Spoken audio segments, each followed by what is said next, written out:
Hey, this is Jeff with The Building Boys. By trade, I'm a chiropractor, and I own other real estate ventures such as extended stay suites and long-term rentals. One day a week, I grow my passive income portfolio. In these videos, I will be working alongside my father building our next passive income stream, a senior citizen fourplex. Watch our videos and repeat the process for yourself so you can become financially free. Okay, everybody, we're getting going on siding. We're just starting to get after it. So the first thing is this outdoor electrical box. It already has its J channel, so we do not need to put, J around this. It's already built into that. So first thing we have to do is get starter. So with starter, you want to take your time and do this right. We found that 83.5 from the top of the soffit down, marking 83.5 is about the right line for the top of the soffit. So what we do is we mark that down, and again on the other side, snap a line. It's going to be really helpful to have two guys. You want to make sure you have a little bit of a clearance here, okay? Because you need to get that siding under and then snap up. So we found that you need about 3/4 of an inch to get the siding down and then back up, okay? All right, so here's a piece of siding I just kind of popped in there. Okay, so that pops right into there. No, I did have my father help me get that going. What he actually did was he snapped, to really figure out that 83 1/4, he snapped a line on this gable end, drew a line, and marked it down. But about this wall is going to be really funky. I'm trying to figure out where it was really bad. Oh, here we go. Right here. When we poured this concrete, we raised this up a little bit just to make sure that water always flowed away from these doors. So that is pretty much right on the concrete. So we're actually going to have to slide the concrete from that corner, push it all the way back. Then we're probably going to have to cut out the bottom little hook on that back of that first piece of siding so it slides all the way here. So it'll be kind of floppy. We'll probably glue it or maybe tack a little screw in there or something. But yeah, this first piece is going to be kind of weird. We're going to slide it all the way here. Okay, so marking from the bottom of the soffit or from that line, 83.5 is a great number for the top of the starter, okay? Now we're going to get to J channel. So if this is a 3-foot, 36-inch window, we are going to mark it 2 inches bigger. So this piece of J is 38, okay? Because right here is the bottom. You want it to overhang 1 inch, and also overhang 1 inch. And then the top piece of J will go inside it. We'll cut a 45-degree angle so it looks a little bit prettier, okay? I'll go over one of those in detail. Right here, you're going to put a piece of Under Sill, push it all the way up, and then tack it in. On this window over here, it did not want to work. Every time I nailed it, this would fall down and I'd have a big gap. So I actually had to take a little nail and tap them in here. And I'm not as happy with this vinyl siding. It just seems a little cheaper. It looks really good, but it's just not working as well. So yeah, we will go over these again. Outlet boxes, so these pop off. Okay, just like that. So you can put your siding on, and then you just go right back over. Okay. Water spigot. This is a little bit different, but I think they call this a mini split. And this is going to say it's upside down if you look at the wording on the back of it. But for spigots, you want to have the long side to the bottom, okay? So just remember that when you're doing this. Probably not going to put one of these here just because we're going to have way too much going on. So I'm just going to cut a hole for that siding, and then I'm just going to silicone that edge, okay? We're going to do J around this. So this whole back wall is just going to be funky. J around the door. Just drop it all the way down to the ground. 1 inch above. Don't forget to put a drip edge. Just bend a piece of metal. or else you'll have problems with a door. This is the only door we did it on because every other door is underneath an overhang. Okay, so this is the only door that's like totally exposed. So make sure you just put a drip edge on there, okay? Probably should have done them on these windows too, but I guess I didn't. Okay, so make this J 1 inch, not 2 inches, just 1 inch. So then that J can come over at 45, and I'll do a video on that in detail. Here's a light fixture one. It's kind of the same thing. You just pop that off, tack your nails in, feed that wire through, and then when the electrician comes in to put the light fixture on, they'll just go right over that. So you'll have a nice perimeter around that light. All right, we are on the outside corner where we started the build. If you go back to our very first episode, this is the wall. Going that way was our first wall. And I kind of talked about going 16 inches on center is crucial, because then we'll even use it when we put the Tyvek up, and we have to mark where our studs are for where we nail for the siding. You know, I guess you can nail into just OSB, but you need to hit studs or else you're going to have issues at some point as far as wind. So we found where our stud's at, put in a 7-penny nail, pull the tape measure, and every 16 inches we mark. Then we'll just use our level to level it up, so then we'll have our mark as to where to put our nails in on the siding. All right, so I used a level, and you can see I just got these lines, and I'll just move them up as I get that siding up that high. But this is as high as I'll go for right now, and I'm just going to do this around the whole house. All right, good morning, guys. It is a warm 27 degrees out, and we're going to do the J trim around this window. This is 36 inches by 36 inches, okay? So like I said, for the vertical, we're going to add an inch on the top and the bottom, making them 38. Okay, we're going to try this again. My camera shut off because it said I didn't have any battery. So this window is 36 inches by 36 inches. We're going to talk about the J. So on the vertical size, we're going to add an inch on the top and the bottom. So these pieces will be 38 inches. Okay, inch on the top, inch on the bottom. Okay. I marked, I don't know if you can see that, down an inch on both sides. It's much easier to put a sawhorse out here, so then you can not get confused as to which side's your left and your right. So I just butt them up together so I know this is right, this is left. I already cut my piece of double undersill. Okay, I already cut the piece of double undersill. It's called double undersill because you don't know where the siding is going to be when you cut it. Is it going to be on the thick part or the thin part? So this allows it so it can slide into either one. So fun factoid. So that'll go right on the bottom. Okay, so let's just get after this. Okay, so I got these cut. Okay, so I got these cut. So this is the right one, this is the left, this is the top, bottom. God, my hands are cold. Okay, so we mark that inch. You cut this all out, full inch. Now you just, as you can see on this other end, you see how that's got a curve? You want to have that all cut out on the top. So that is flat. Right. Oh, this is hard. Right there. You don't want that curving around at all. Okay? You want to make that a complete cutout on both sides. Okay? Now on the bottom, you just cut out a little, basically the back half. That's just so the siding can slip on underneath the window. All right. So let's tack this on. All right, so I tacked this on. So you want that cutout to be flush with the top. Now this is a cheaper vinyl siding. I'm just really not impressed with this. Get the best stuff you can find.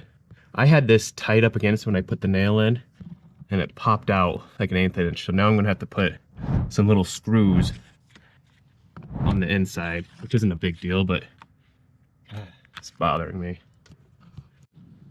All right, so I put the piece of double Under Sill. Once again, I'm just not happy with this product. I put a nail in here and this just flopped down. So then I had to pilot drill some holes because it's so cold and then tack in some nails up higher. That up. Okay, for the top piece, we measure back 1 inch, cut a diagonal. Now on the bottom, this piece is going to fold down and come right into here. And then we'll tack a screw. I'll show you how that is. But the key to it is you have to cut these little slivers out of the corners, okay? So that when you bend this, it doesn't just jam into the other J. So as you can see, I kind of cut out these little triangles, and then this will just fold down.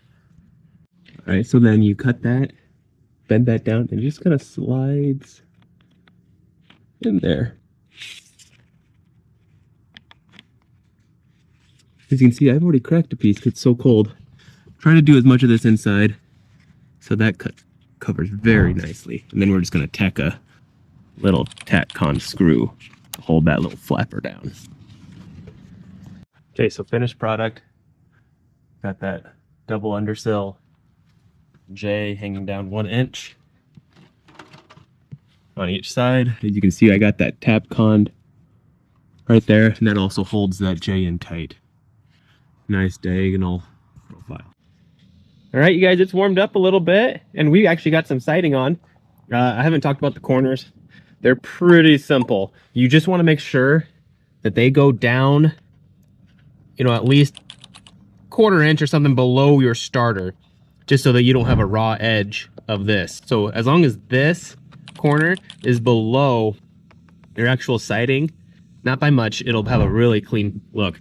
You don't want to shove it in because it'll just smush it a little bit. So just nice and easy, put it on that corner and tack it on, okay? Now, we're using 16-foot pieces, which A, looks a lot sharper, less seams. You want to make sure, based off of where people are going to be seeing the siding, you don't want people to be able to see these seams. So, if you start that way, work this way, from the road, you don't see any seams, okay? So just kind of keep that in mind. All right, my battery died again. But siding's pretty simple to put on, but when you put these pieces on and you snap them in, you don't want to be lifting them up tight because you will stretch that siding and you won't be level. So what you want to do is just pop that siding right where it connects to the bottom, the piece below it. Just hold that firm. Don't be pulling up on it. And then to make sure that you're sitting level, you know, we got 3 pieces on, I think 1, 2, 3, maybe 4. Measure down from the soffit down to the top on different areas, and they should all read the same. And if they don't, you know, try to, you know, bend that siding accordingly, okay? Very important. Do not tack your nails tight. Vinyl expands and contracts with heat and cold. So you just, you know, see how I have, you know, an 1/8 inch truly. So do never pound those things tight. If you do, get a crowbar and just kind of pop it out. You just want them to be nice and loose, okay? Or else when it gets hot out in the summer, you will see this bubbling all over the place and it'll look horrible. I think that's really all we got going on. What we're trying to do is just get the bottom 4 feet or so done around this whole place. It's a nice day today. It's going to get pretty wintry feeling here tomorrow, actually on Thanksgiving Day. Like 9 degrees is a low, and it's not going to be fun to be on our knees and everything. So if we can deal with this on a cold day when we're standing, just popping this up. So we're going to try and wrap this whole thing today in the bottom 4 feet. All right, you guys, it's about 4:15. Sun's starting to go down already. And tomorrow's Thanksgiving, and it's going to start really getting cold. So I'm really happy with how far we got. We got all of the J around all the windows. So I'm done tinkering around and spend a whole day just messing around. And this stuff does not cut very well when it's super cold. So I'm really glad I got all that stuff done. So we're really just blowing on siding for the most part. If some people start wondering, you know, like, I don't know about having this siding right up against the patio. I mean, it is really close. Usually you do have like a foundation But when we're really trying to tailor these rentals to no steps, this back patio, that's the most step they're ever going to have.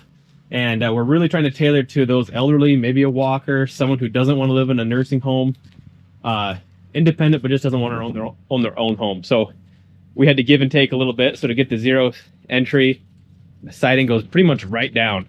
Okay. I am probably going to get some kind of guard, because if someone's shoveling and not really paying attention, they hit that. I mean, if it's -20, that could shatter a little bit. So we're going to make little guards or buy them. You know, they just bolt to the concrete. These are not fun to replace because, you know, the nail all the way behind all the siding. If I would do this, well, I am going to do this again. I'm going to build some more over there and another one right there. So this is the first of 4. When you have the electrician come in, make sure they put these pipes another at least inch away. That really sucked. That barely worked. Same thing with our internet supplier, fiber optic. We had to actually kind of cut. And so I should have been paying attention. I should have brought that out another inch before we poured. But things you learn. And if you guys are not interested in a zero entry, you're like, you know what, I really want a regular foundation, build the exact same duplex. You can still buy these plans, but just put it on a crawl space. It's the same thing. You just have a step up, which is no big deal. So yeah, we got about 4 feet on about half of this. I'm feeling great about this. On the gables, we're going to be putting shakes, so it's really going to pop. All right, take it easy. Hey everybody, it's another day, another Wednesday, and we have all of the drywall hung. We are waiting to get it taped until we have the in-floor heat running. Still not quite there yet. It got really cold all of a sudden, so my HVAC guy was running around fixing furnaces that weren't working in established houses. So we're almost there. We do have electric heat in here just to kind of keep the edge off, but we are really getting somewhere on the inside.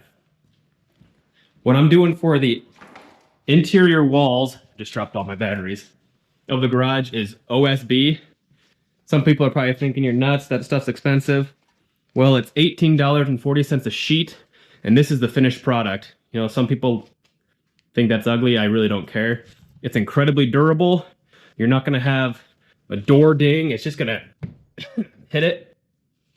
We already have the lines. If they want to put up a shelf, they can already see where the studs are. Drywall, it just gets dinged up after a while, especially if it's a rental, okay? So for about $500, we got 25 sheets. I don't think that's quite enough. And it's going to be a finished product. I don't have to have someone tape it or myself and then paint it. All of a sudden, you're getting into the thousands. So finished product right here. So I only worked on this for about 2 hours, so probably got 10 sheets on. All right, let's go outside and talk about the side. Okay, before we go outside, it's super windy out there. I hope you're going to be able to hear me. But when I talk about double undersill, I hope that focuses. This is double undersill. We put this under most of the windows. I'm going to talk about one window we did not, just because the way the siding fit, it just was perfectly wrong. This is single undersill, or just undersill. I'm going to show you how we use this when we have just a little flabby piece of vinyl that's just kind of shaking. This will give it a little bit of stiffness and structure. Usually it's like on the top of a window, usually, because you had to rip it to fit around the window, and then that piece is just kind of shaky. You put this underneath there, and it stiffens it right up. So let's go outside for a little bit.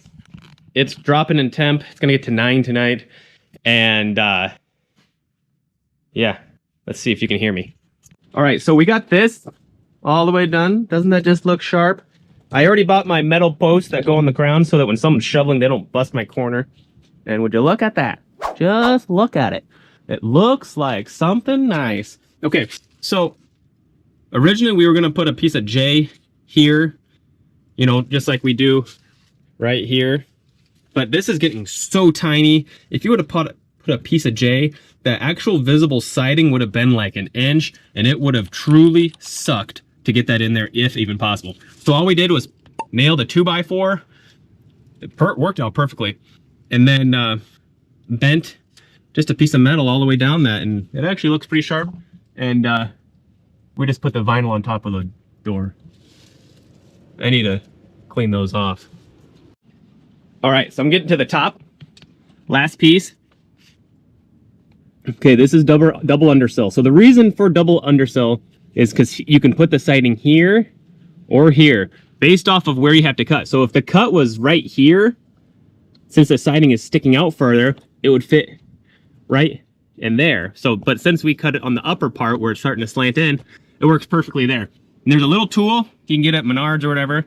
It makes little dents, little, I don't know, rivets, I don't know. So that when you shove that up there, it'll grab and you can't just pull that out. I will find a spot where we messed up and you can actually see the rivet, maybe. We must have fixed it. No, we can't see it. Shoot, I'll have to show you that tool some other time. Okay, so I don't know if you're going to be able to see this or not. There we go. So this is just a little piece that was ripped. It's only about 3 inches, so it pops up into that double undersill.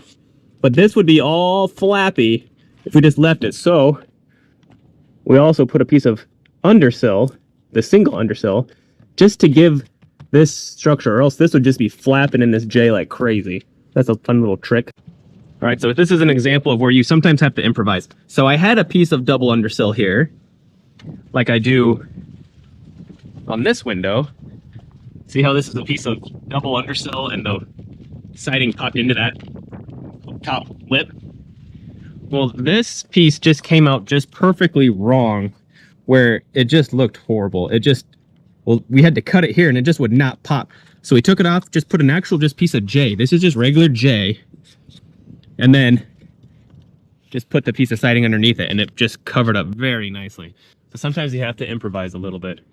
So we only worked this morning on the siding before the wind got up to 40 miles an hour, but I'd say we got quite a bit done.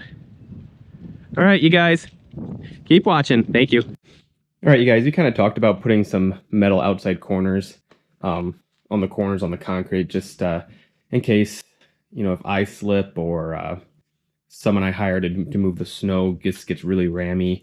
We don't want them to hit those vinyl corners and pop them because it just won't look very good. So here are our corners we just got. I could only find them in yellow, so I'm in no hurry. So we'll do probably 4 coats of white gloss and it'll look really sharp.